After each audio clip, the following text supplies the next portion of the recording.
Okay, welcome to each and every one of you. This is week 6 of an 8-week webinar series and call with Laurel Langmeyer. This is specific to finding your own yes energy. I saw her first bestseller be born. This is her 5th, and congratulations to Laurel Langmeyer. We just recently hit the #1 bestseller in Australia. So amazing, amazing. Yes energy, the equation to do less, make more. And this 8-week program is all about you finding your yes energy and taking your own game to a whole new level, playing, for many of you, the biggest game of your life. Great time now. You don't already, I'm sure you do, but I'll just remind you, get a pad and pen, strap in, put the kids on their homework, put the pets outside. You want to be focused on this and nothing else. This is time for you. And you want to protect that time, just like it was an appointment for somebody else. Make this appointment with yourself a top priority, because the implications of this down the road will be huge for you. So without further ado, I'm going to introduce somebody I have a tremendous amount of respect for and appreciation for and gratitude to, the one and only Laurel Langmeyer. Welcome, Laurel. Thank you, Don. It's great to be back with all of you. And again, we are at week 6. Can't believe how quickly these weeks are just clicking by. And I hope you're enjoying the book. I have a whole bunch of students in for mentoring here at the big table in Lake Tahoe, which many of you will come up here sometime if you haven't. And boy, they haven't just read the book once. I mean, I've never seen so many dog ears on any of my books. So I know that it's a different book for many of you than the financial models. And I can guarantee once you get this yes energy on, you start really living it in your life, turning, towards the dreams and the goals and what it is you're really here to do and how you're going to accomplish that is going to start coming to play. And we just have more and more yes energy sustainable plans for you. So we're going to now keep yes energy in your life. We have a yes energy challenge going on. We have all sorts of fun yes energy. Just going to keep going, and we're going to keep celebrating it because the economy is recovering, and it really doesn't matter what economy, and you create your own. Now, tonight, we're going to talk about the problem with perfection. I made it its own week. It's its own chapter. It's chapter 12 of the book. So those of you who have the hardback, you get that little book out, turn to page 145 because we're going to be rocking through that. And some of you, it is such an ingrained problem being perfect and having it all organized. In fact, I had a student today say, my #1 thing I got to do is I got to get more organized. And I got to just, I got to really work on my product and make sure it's perfect. I said, how much money are you making? Oh, I'll get to that later. No, you get to that now. So a lot of the reasons that many of you aren't making the money that you want to make is you have this problem with perfection. So before we head into that topic, let's review last week's homework. So we went through chapter 10, chapter 11, leveraging your libido. We went through your gifts. I mean, enormous gifts. So many of you have so many amazing gifts. And a couple of things in homework that you needed to do. And again, if you are getting behind in the homework, make sure that you block some time during the week to get caught up and really spend some time with yourself in each of these categories. I mean, the more you truly do an analysis and look at the depths of your own life and what's going on, the more this is going to take hold and come alive for you. So completing an online search for people who already are living the way that you want to live, personal goals, professional goals, what's made them successful, what would you do differently, like really do some of that, deep analysis. And again, so much of the book is about analyzing where you are and then choosing a new direction. And some of you, again, you have this problem with perfection that you analyze and analyze and analyze, and you don't choose a new direction because you're waiting for something to be perfect in that backdrop, and that's not going to occur either. So really start making that choice and decision. How do I want my life to be? What's it about? What am I going for? What's the goal? How do I want to live? What do I want my health to be like? What do I want my relationships to be like? Like really, let's start making some decisions. Rank yourself in these areas. And so in the homework, we went through your gifts of intention and conviction, empathy and emotion, awareness, patience, compassion, charisma, endurance, authenticity and straightforwardness, your imagination, resourcefulness, principles, gratitude, caring, nurturing, health, education, tolerance, fortitude, faith, certainty, courage, confidence, unlimited human potential. I mean, And it's probably one of the things I believe in most is the unlimited human potential. And you all have amazing gifts. And it's time for you to bring those God-given talents and those gifts to the forefront. And if you're busy being perfect, I can promise you it's a big hindrance. We're going to get to that in a second. So really rank yourself on a scale of 1 to 10, different areas. And then the real question and homework is what would make it a 10? So if you're not a 10, what would make it a 10? What needs to occur in each of these areas of your life that you're living fully in that 10? That you're really, living that gift of courage and confidence, that you're living this gift of health and education and tolerance. So really go through that. It's up on the site. Again, findyouryesenergy.com. It's been your support site. So the recordings are up there. You can re-listen to them. The homework's up there. For those of you that are being certified to be a coach, there'll be additional pages and resources for the PowerPoints and the how to teach each lesson. So some of you say, well, because I've heard this from some of the coaches already that I teach with, such authentic experience, and that's the only way that I know how to teach. And so as you, whether you become certified as a coach or you're living this in your own life, it's how do you take the lessons that I'm sharing to the Yes Energy book and apply them and integrate them deeply into your life. Now, along with the areas, again, what do you need to do to improve your score? What areas are the strongest and weakest?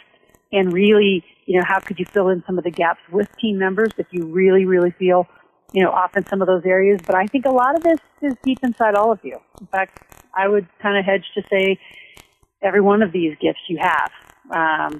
To what degree you use them or exercise them to strengthen them, that's been up to you to this date, but it's now your choice to make that different if you want to make these all a 10 in those categories. So let's move to this amazing page 145. Love this stuff. So as I'm just going to start, I'm going to read parts of this to you. Many people would rather do nothing than fail or make a mistake. They're so afraid of how they're perceived that they'd rather deny their gifts altogether. Gifts, though, are not unsalable. They are to be recognized, they're to be nurtured and protected. You all hear that? Gifts are to be recognized, nurtured, and protected because they are vulnerable to attack. And some of the most vicious threats deep in the core of people's failure to properly exploit their God-given gifts is this toxic little offender called perfection. Yes, that's right. There's a problem with perfection. Here's the news flash. If you don't already know it, perfect doesn't exist. There are no perfect people. There's no perfect world. There's no perfect place. There's the right energy and the right attitude where you can perceive everything to be perfect, right? And it's just perfect the way that it is. And so what's interesting about that is the perception part of it. We each see the world through our own set of glasses and our own eyes. And many of you have such a high critic. And I'm going to talk about gifts versus saboteurs because there is some gift in having a critical mind, but a criticism mind, one that is highly critical of you, and again, I'm going to get into the saboteurs in a little bit, is absolutely crucifying to some of you. Some of you have worked so hard to be perfect, and you look at the prices you've paid. That's an interesting place for many of you to look, is the price you paid for the perfection. It's not only a problem, but the price you paid is just extraordinary. And I know that. And if you really sat and thought about, how many times in your life have you wanted to say yes and figure out how? You wanted the yes energy. You wanted to do less and make more. But this little thing called perfection that just holds you still and has you have to just keep working on it. It's actually paralyzing in some ways for many of you. So there's a price, there's a paralysis, and all of that affects your checkbook. It affects your energy levels. It affects your health. It affects your relationships. How many times have you been around people who have such a perfection complex that not only can they not be perfect, no one around them can be perfect. And so how that comes out in the world is there's always this judgment and make wrong that, it's interesting for people who have little or no results in their life to stand and judge other people who are moving in their life. So I want to just, frame the problem with perfection and have you really do some reflection. Our call may not be as long tonight because I'm going to have you do some pretty deep reflection. And I don't want you to fill up this time when you get off the call. I want you to spend the additional time, and I want you really to think about where the problem with perfection is happening in your life And for some of you, this maybe isn't a problem, but I would say if you looked at all the areas of your life, some of these saboteurs are creeping up somewhere. So again, perfect doesn't exist. When you attempt to search for perfect, it's a painful process with no clear end result. Furthermore, perfection tends to be what stops the directed action. So think about the times you've attempted to start making money in different areas or business, or you worked on getting healthier. And, what I find with people, I've got this exercise physiology background, and if I relate it to health and not just money and business, I think about all the people who wanted, perfect bodies, perfect eating, perfect sleeping, perfect. And the minute they'd fall down, they'd throw the whole thing to the side and then end up on a roller coaster. I see the same thing in business. You start and things aren't perfect, and you say, well, it just doesn't work. And that's just an easy excuse for perfect people to say nothing works, because they don't really want anything in their life to work, because, my gosh, if it actually would work and something would turn on and something would be very viable to them, then they'd have to have acceptance in their life. So the opposite through the eyes of the perception is to have some acceptance, to have some compassion with yourself. And we've talked about compassion in other calls. So have some available respect and compassion for just how things are. And then there's this other thing I'm going to loop back to, which was in earlier chapters, which is just pure faith. Like, you have to know that things happen for a reason. There's lessons on the outside that you're constantly getting that are a reflection of what's going on the inside. So there's no fast action or significant growth when you're trying to be perfect and have a perfect goal. So, some of you, and I know, gosh, I'm just like flashing clients in my mind right now that say, yeah, but good enough's not enough, Laurel. Good enough creates action that can always be improved. But even good enough in the eyes of somebody who's perfect will never be good enough. And good enough for some is enough. It's the perfection that says it will never be good enough. So I want you to think about all the ways that you justify where you stand in your perception of perfect in your life. And really, again, we're looking at all the areas of your life. We're looking at your money. We're looking at your personal development, your career. We're looking at your spirituality. We're looking at health. We're looking at relationships, your physical environment. We're looking at all these areas of your life, and how do you really want it to be? And is it okay to have a little bit of unorganized, to the client who said that this morning, paperwork? Hire someone to do that, because you should do less of that, and get out and market more. And even though your hands aren't on everything, it's okay. And so there's this controlling piece that many of you perfectionist people have, where your control has you feel like you're going to put everything in the perfect place from the way you see it. But then you can turn and, give that to me as a coach, mentor of yours, who is very aware of having it not be perfect in that perception eyes, because it's what it is, and actually create a better result.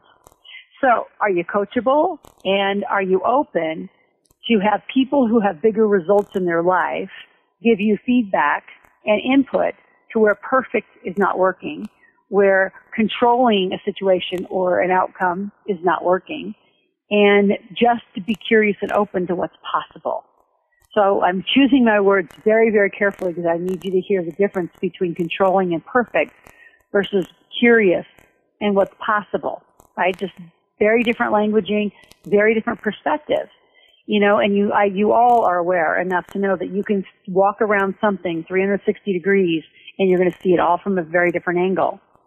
But what I want you to start realizing is that the result you want in your life needs to be the driving force of action. What is the result you want? There's lots of ways to the same result. But if your result's not occurring at the same speed or quality or quantity or whatever it is of someone else, somewhere you're holding yourself back. I just did a call a while ago about this new Yes Energy Challenge, and it will still be going on for those of you that are still listening to this call a year from now.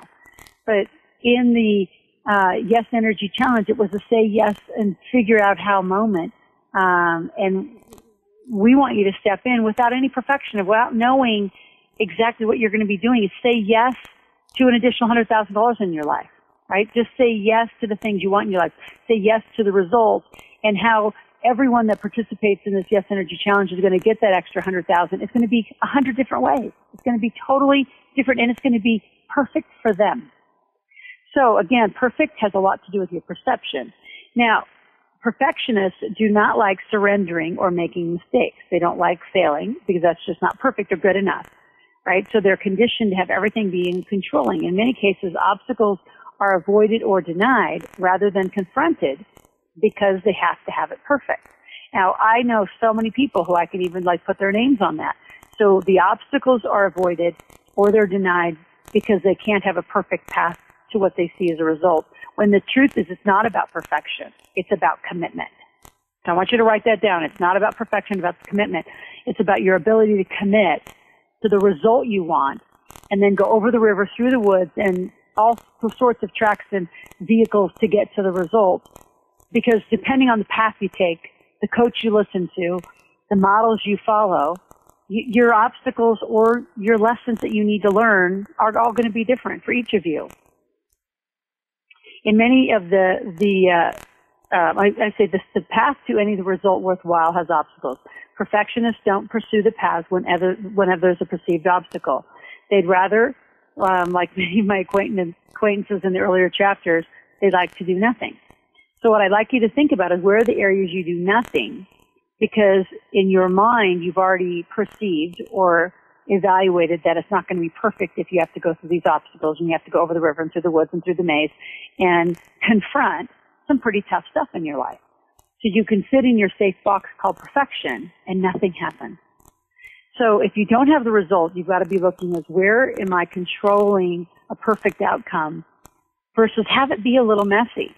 You know, I was just recently in a big mentoring session with Dan Kennedy, and we were both talking about having it be a little messy, because part of figuring out a new path, part of figuring something out is the creativity, which doesn't come in a perfect little box, right? The creativity is a little bit of this and a little bit of this, and all of a sudden you have a recipe, right? It's like, making a recipe, it's actually like making some sort of a dessert without a recipe, and it's like a little this and a little this, and you might spill a few things and you might try a few things, but it's going to be a little messy.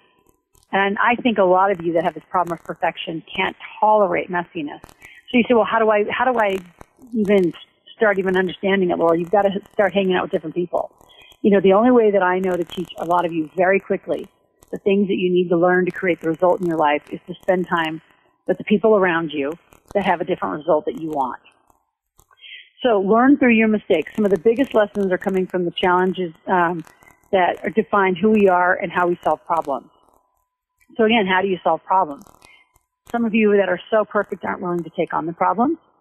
How you really can solve problems, again, is being around people and modeling how their problems are being solved. Why is it so many people try and fail at fitness, again, weight loss, and spend so much time thinking about, the end goal, but they don't have a perfect path, so they don't move? Or how many of you have, laid out a perfect path to business and then you don't move? Because there's a perfect controlling space that you're in. I will need you to think about possible commitment, possibility and commitment and curiosity. Those are the words, that's the space I want you thinking of.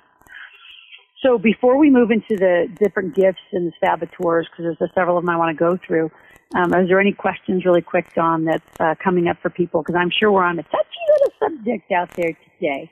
Yes. Quick question here from Thomas in Fort Lauderdale, Florida. I think the reason I am behind on the homework is Chapter 12. I frequently don't know how to begin because I don't see the perfect result before I start. His question is, why do I get so frozen? Right?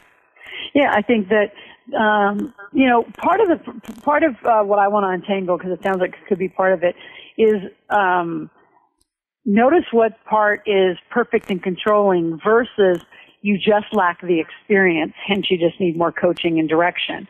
So is it because you don't have the experience to do it, or is it truly that you think the homework has to be perfect and you can't get, one chapter right, you can't go to the next chapter? So what I would say for folks like that, because I coach the same thing on our wealth plan that we do, same thing on our business plan that we have you do, our expression of your power plan we have you do, where you have CDs and workbooks in all those areas, is just go through it. Set a 3, 4, 5 hour limit and just go through it. And whenever you're stuck in a different, like big red font, you write, don't know the answer right now, move on and just keep going. So at least you kind of plow through something, like just get through it. I would say just muscle through it so you have a completed result. It may not be like perfect, but at least you went from page 1 to page 100 or whatever those pages are. So same with the homework. Just go through it. And if you get stuck, instead of stopping, which is trying to get it perfect, just change fonts, change, colors and say, don't know now, we'll come back to it.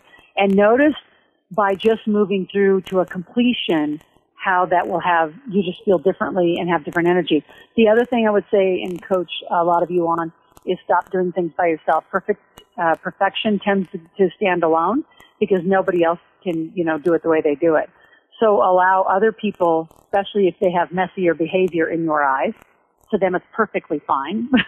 But to you in your eyes, it might not be, the way you would do it, which is fine. Everybody's going to get to the result I said a different way. So be around other people to see what's possible about a different way that an outcome is going to occur. So those are the two things I would do. Is there another one? Yes, Rex in Seattle. Rex writes, Laurel, I love the certainty with which you speak. I will be a yes energy coach, and I believe my certainty is key, even if it's not perfect. Am I on the right track? Looking for you something here. Are exactly right. I mean, action is such an amazing gift. If you move to page 147, action is a gift. We're here to do and create. And if we were meant to sit around and just be and exist, then we wouldn't have the gifts of intelligent physicality, the leveraging the libido we talked about in that, ambition or desire, right? Our biology drives the want, and those wants push us to want to grow and do. The fear of failure is like kryptonite. So the fear of failure is also the fear of that perfection.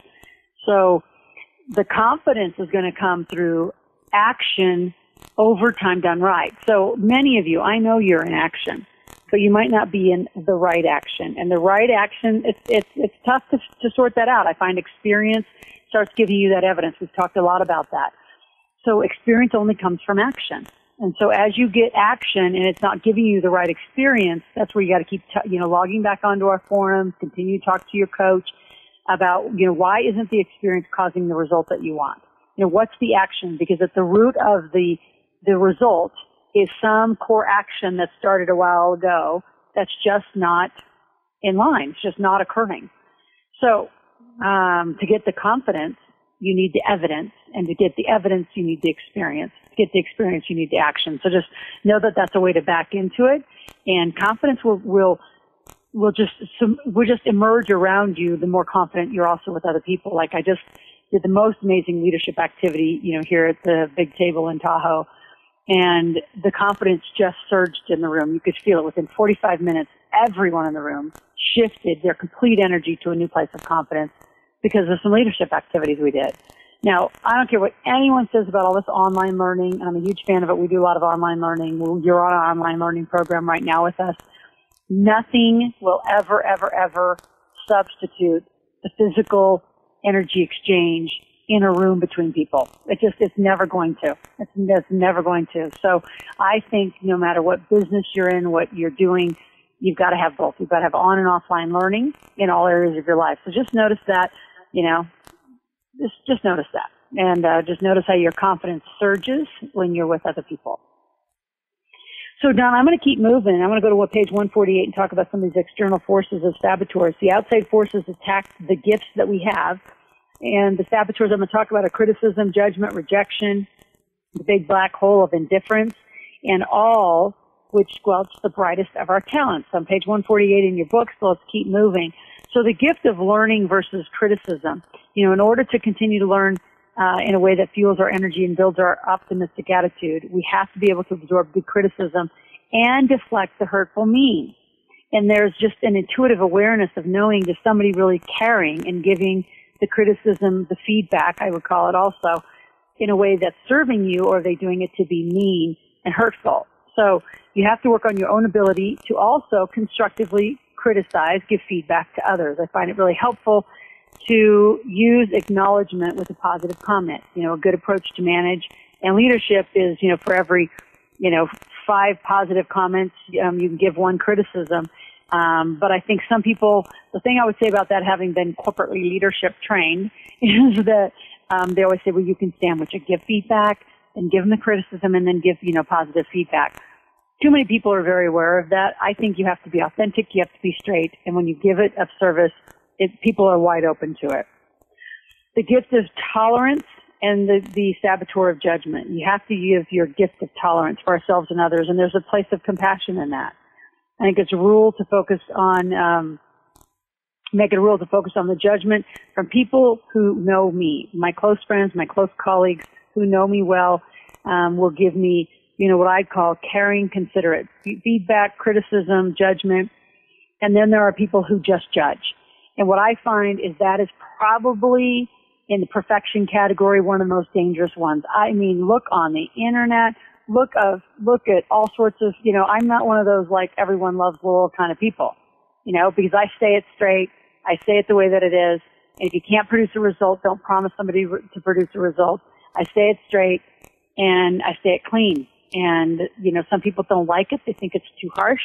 And I'm highly criticized, and I always say, well, if the amount of straight talk ever comes out of a man's mouth, that's considered bold and powerful. And the word that, a lot of us women get when we're that bold and powerful. So the judgment, for many of you, and I'm going to talk about the protection. Earlier in the call, I talked about protection. I think some of you, this criticism and judgment of others, you take so seriously, and so you try to get more and more perfect so that criticism and judgment goes away. Some people just aren't going to like your truth. And what I say about not liking the truth is because they're not living in some truth, and it's really a projection, has nothing to do with you. So when there is, first of all, for you, you've got to have some compassion, proper criticism, proper judgment, feedback to have some growth in your own life, right? That's why I love coaches. That's why I love mentors, because they'll tell it to me straight. And I very, very, very selectively pick those people who I allow close. And now on the other side, there's just going to be an interesting attack. Many times the people will attack the way you do things, your methodologies, or whatever you're doing. And you've got to protect your energy from that. I wrote about it in the book around the lawsuits. I had somebody stand very clearly in the way, meaning they would receive the phone calls, emails, and all of that dramas. And if they needed me, they'd call me into a meeting, and they knew energetically to do it at the end of the day, at a day where I didn't, have high performance needs and, serving energy to other people. And so there's this protection you've got to put around your energy and really pay attention to it. So criticism and judgment, some of you just get shut down and crippled by it. And remember, yes, energy is not about the fact that you're never going to get hit. And Martha, who's, one of our lead instructors, and you'll see her a lot through our community as you continue working our community, like she says, she's seen me take a lot of hits. She said the difference is I don't fall down hard, right? So it's not that things don't happen. They happen to me as much as they happen to you, and probably, because of the amount of activity I have in my life, probably 4 times as much as you. But you don't see it a lot because I don't fall down hard, and I don't fall down long. And I don't attribute to that, because I have amazing, it's all about me and my amazing strength and attitude. It has a lot to do with that. But I can tell you where I attribute the most success of my ability to not fall down and stay down is my team. I have amazing, amazing people around me who totally support, who can pick it up, can protect. And over the years, you condition your community, I think friends become your family. You condition them to support, and you do the same for them. So there's some, I would say, reconditioning that a lot of you are going to have to do around the protection, the tolerance. Remember earlier in our calls, we talked about what are you tolerating? What are you compromising? I think this is a huge area where a lot of you perfectionist people, you're either at the effect of things like that, or let's be honest, you're sitting in the righteous throne with no results, picking on other people. So I don't know which side you sit on as you listen to this call, but both sides have to be looked at and addressed. So let's keep going. I love this stuff. The gift of fortitude versus the saboteur of rejection. It's vital for anyone who wants to live a life of extreme optimistic energy, not to allow rejection to kill a gift. I'm going to say that again. If you want EOE, extreme optimistic energy, do not allow rejection of any kind to kill your gift. Too many people have given up too soon because they have failed, threw in the towel. Abraham Lincoln lost several elections before he became the president. Henry Ford was consistently directed back to the door when he, pitched his ideas. I mean, go on and on and on to the folks who consistently pushed their idea and was rejected. So the shame of it is that the rejection allows you, right, to usually reject your gifts. So when you know that you know, and this goes back to core knowing, so this takes us way back to the beginning of the book. When your core knowing knows that you know that you're on authentic gifts. Now, this isn't fantasy island stuff that may not work. This is, you have tried and true methodologies. You know that things are going to work. You just know, right? There's just this knowing. And then you can't tolerate the rejection. I think Colonel Sanders had over 1,000 rejections on his, chicken recipe. Look at it today, what a multi-billion-dollar enterprise. So notice where you're rejecting other people. Like, I look at people who don't join some of our programs, like our 3 days to cash where you're guaranteed to make money, or this Yes Energy Challenge, at $100,000 of extra income. And people reject it and say, nope, not ready. Nope, got to get ready. And I think, unbelievable that you want to reject an opportunity for guaranteed cash. But you know what? I don't take that personally. It's not about me. It's about them wanting it to be perfect. And honestly, if they actually took it on, then they'd have to be amazingly successful, and they couldn't be as controlling, and it might get a little messy for them. And if they don't have the perfect exact plan laid out a year in advance, they won't move. That's the frozen spot we're talking about. And some of you are that frozen. It is stunning. So a couple lessons from that. One is you have to take on the same, what I'd say, stance that I take on. Like, I don't take it personally. I feel sorry for those people. I have compassion for them. I think, man, they are so frozen and so scared to take on a life of amazing success, right? So you've got to look at, like, where rejection affects you in your life, because you could be rejected, or you could be the rejector, or you could be the one pushing everything back and saying, nope, can't do that. I mean, that's the other place that a lot of students, stand. I'll say, you need to do this, you need to do this, you need to do this, and no is the constant answer. It's like, you've got to be kidding. How can you consistently say no to me when I know that I know that I know that I know that I know that it works? So those are my kind of examples of how to share that with you. You know where you reject. You know how you're being rejected. And then how do you deal with it? Because I can tell you that fortitude, that just knowing, that core base faith, that intuitively or through experience or a combination, you know that what you're doing is the right thing. You've got to keep moving ahead. And I can tell you, Yes Energy is all about that. You say yes, figure out how, and you just keep moving. And it's okay that some people drop off along the path. They just aren't ready to be on your train. It's okay.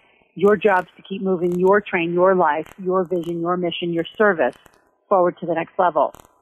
The gifts of faith and certainty versus the saboteur of indifference. I love this one. Indifference, it's not reality. It can't be reality for those who live in extreme energy.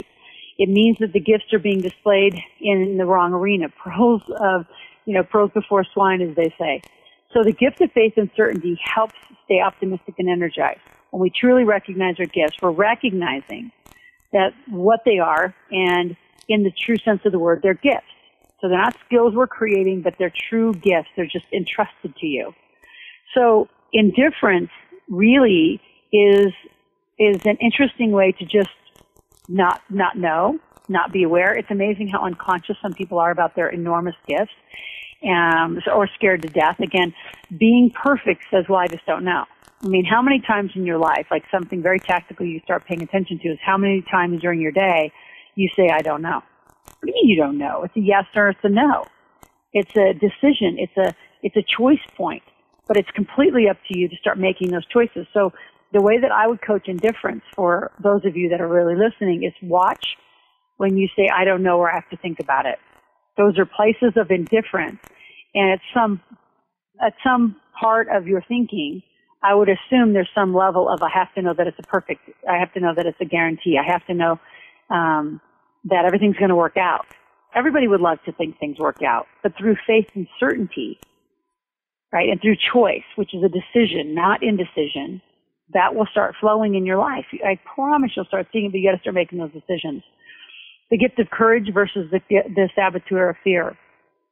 Some of the things that the most successful people do is they live with enormous courage. And I think what a lot of you don't realize, if you haven't had the result in your life, the amount of say yes, figure out how, is a courageous move. It is a very courageous move that it causes you to have extraordinary faith in yourself and And it's a big and it's where some of you perfection people don't get or haven't understood it yet. It's enormous faith. When I say yes and figure out how, it's not just because I have enormous faith in myself and my skill set. I have enormous faith and expectation and trust in my team members to do it with me. And some of you have never had that experience. You've never had an experience of team members standing around and supporting you and then you allowing that support. Perfection deflects all that. So it's not about just fear. I mean, fear to me is the ultimate mirror of perfection. Is you're scared to death, so you just stay frozen, right? As long as you stay frozen, you don't have to move, and then everything's perfect in your space. Now, how do you get the gift of confidence, right? Through the saboteurs of guilt, shame, and embarrassment. So let's face it, you can't help anyone else until you've helped yourself. So if you're constrained or struggling in any way, and you don't have the freedom and energy to help others, I mean, you have to own your own gifts, you have to own your own abundance and your own way of moving. So playing small is having everything be perfect around you. Playing small serves no one. And honestly, I think playing small is selfish. I think it's very selfish when people take their gifts, play a small game because they either live in the saboteur of indifference or they're letting rejection happen or that fear, or they're feeling embarrassed and shameful. And a lot of guilt, shame, and embarrassment, honestly, if you really look deep at it, it comes, unfortunately, from childhood stuff that, you know, I just saw it today in this leadership activity we just went through where someone was like embarrassed, really embarrassed, and almost ashamed of how stunning and brilliant they were. And they've never owned it because they were told most of their life that they were, you know, they didn't have skills, that they should just, you know, keep the small little job, that they'll never be successful, they'll never be anything in their life. And they believed it at some level. And they were almost embarrassed to play this amazing, powerful game of being an entrepreneur. And it was a massive breakthrough for him to do it. And culturally, it just wasn't in their family to do it. So just notice the places that you keep holding back and withholding, right? Because in your perception of the world, it feels perfect and it's safe and controlling. But truly, you would be embarrassed or shameful to just come out big. And there's an interesting balance. That would take another couple years of therapy, I think, to work with you on it. But you know me, I'm going to get to it in a couple minutes. To just own your power. And this goes back to owning your gifts and not being embarrassed or shameful about them and live in the confidence of them. The last big one, which I love, is the gift of unlimited human potential versus thinking small. So all of you have amazing gifts. You have amazing talents. You came here with God-given gifts and talents. And, you know, I always say, when are you ever going to play the biggest game of your life? And today would be the day. It's a decision. You may not know how to do it, but just move from that stuck place, that fear, that limited place, which is really a controlling place. So yeah, everything might be fine in your life, and you know what the definition of fine is. But is it what you want? Is it really what you want, and it's what you're here to really do?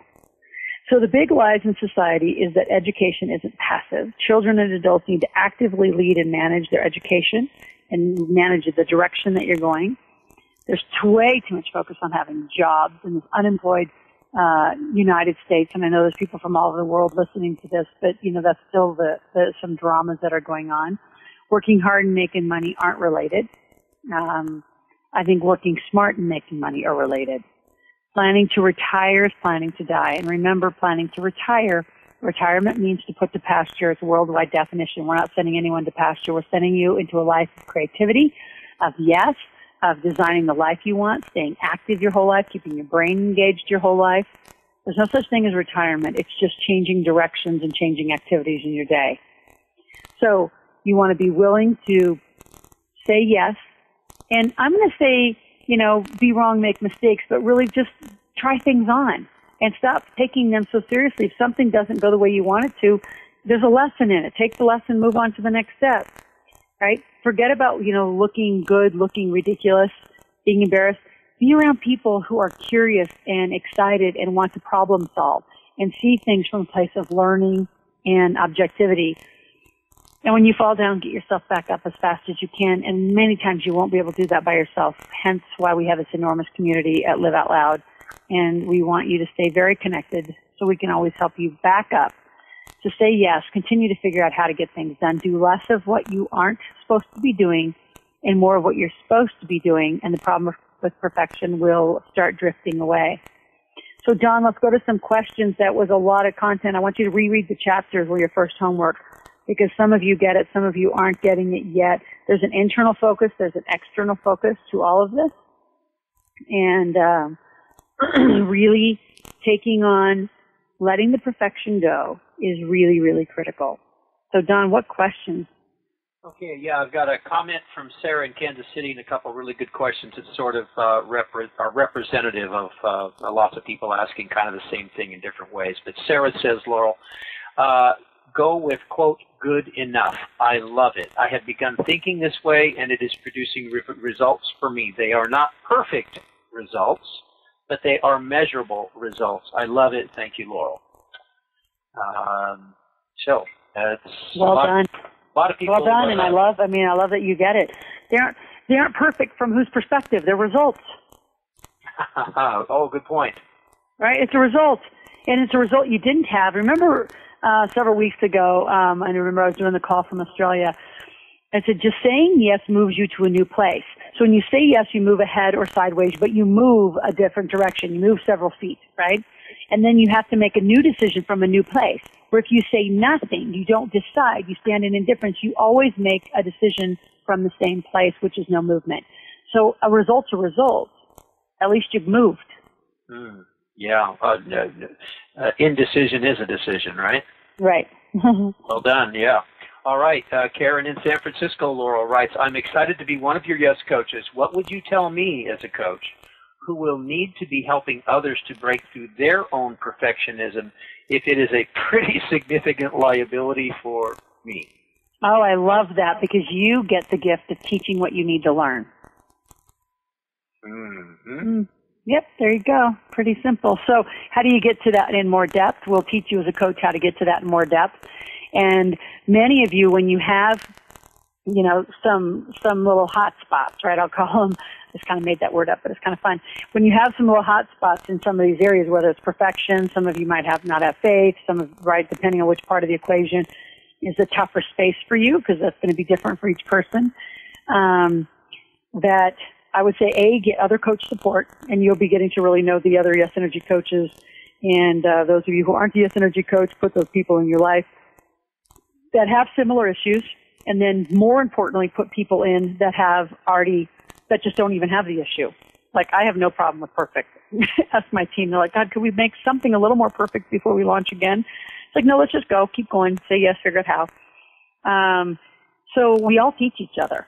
And I think that's the place of open and being a learner. And I think where I would, coach you, Karen, to really teach from is, first of all, you got to have humor with yourself. Say, oh, look, here I go again, trying to do that perfect thing.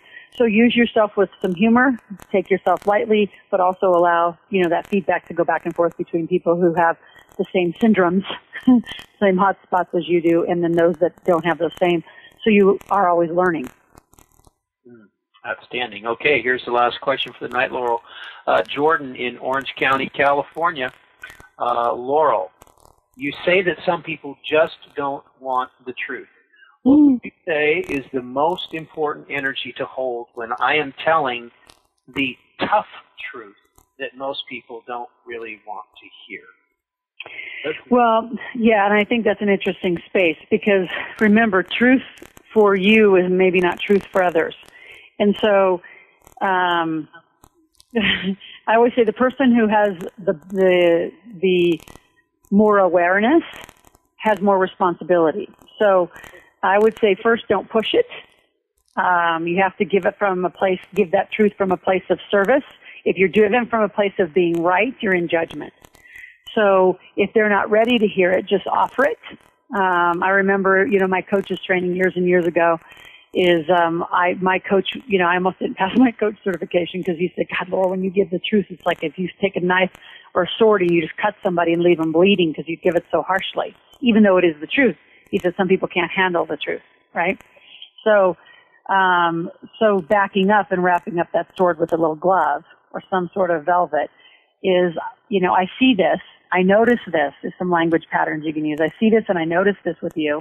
And when you want to and are more open to wanting to explore that, I would love to be the person to help really sort out some of that, truth and some of those insights I have.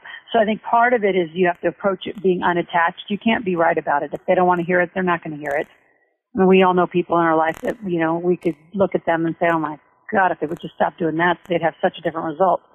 I can think my family, some of my family members like that.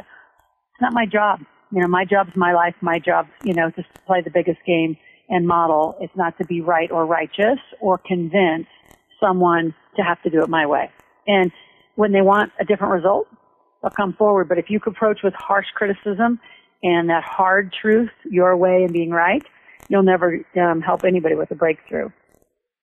So good questions. I want to give a little bit of homework, and it's on page 160, so it's pretty much the inquiry chapter, is how has the pursuit of perfection gotten you in your way? Be honest about it.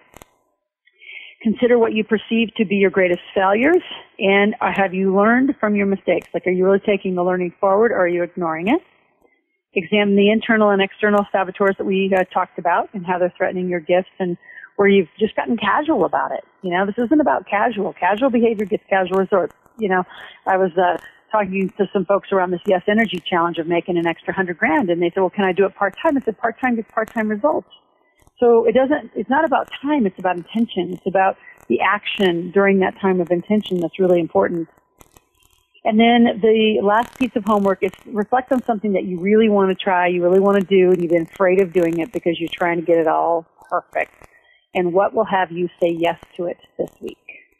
What would have you say yes and just go do it? So I want to thank you for joining. Like I said, I'm going to leave you a little bit of time at this call to just don't go do anything else, but get some homework done, get some reflection done. The problem with perfect is a big one, and it's going to stand in your way for a long time until you really take that on. So go off, be well, be messy this week a little bit. Say yes to something you normally wouldn't say yes to. Be responsible, but say yes. And we will see you next week. Week 7, week 8 is a big action plan wrap-up week, and we will then send you off to find your yes energy, continue to be part of what we're up to. And I do want to say the 3 Days to Cash workshops are filling across the country, and to make sure that you check out liveoutloud.com and liveoutloud.com.au for our locations and where we are across the world, and let us help you make some money, execute yes energy, and put money in your bank. Have a good night. Don, thanks for being on. You bet, Laurel. Thank you so much. Everybody have a great night. We'll see you next week.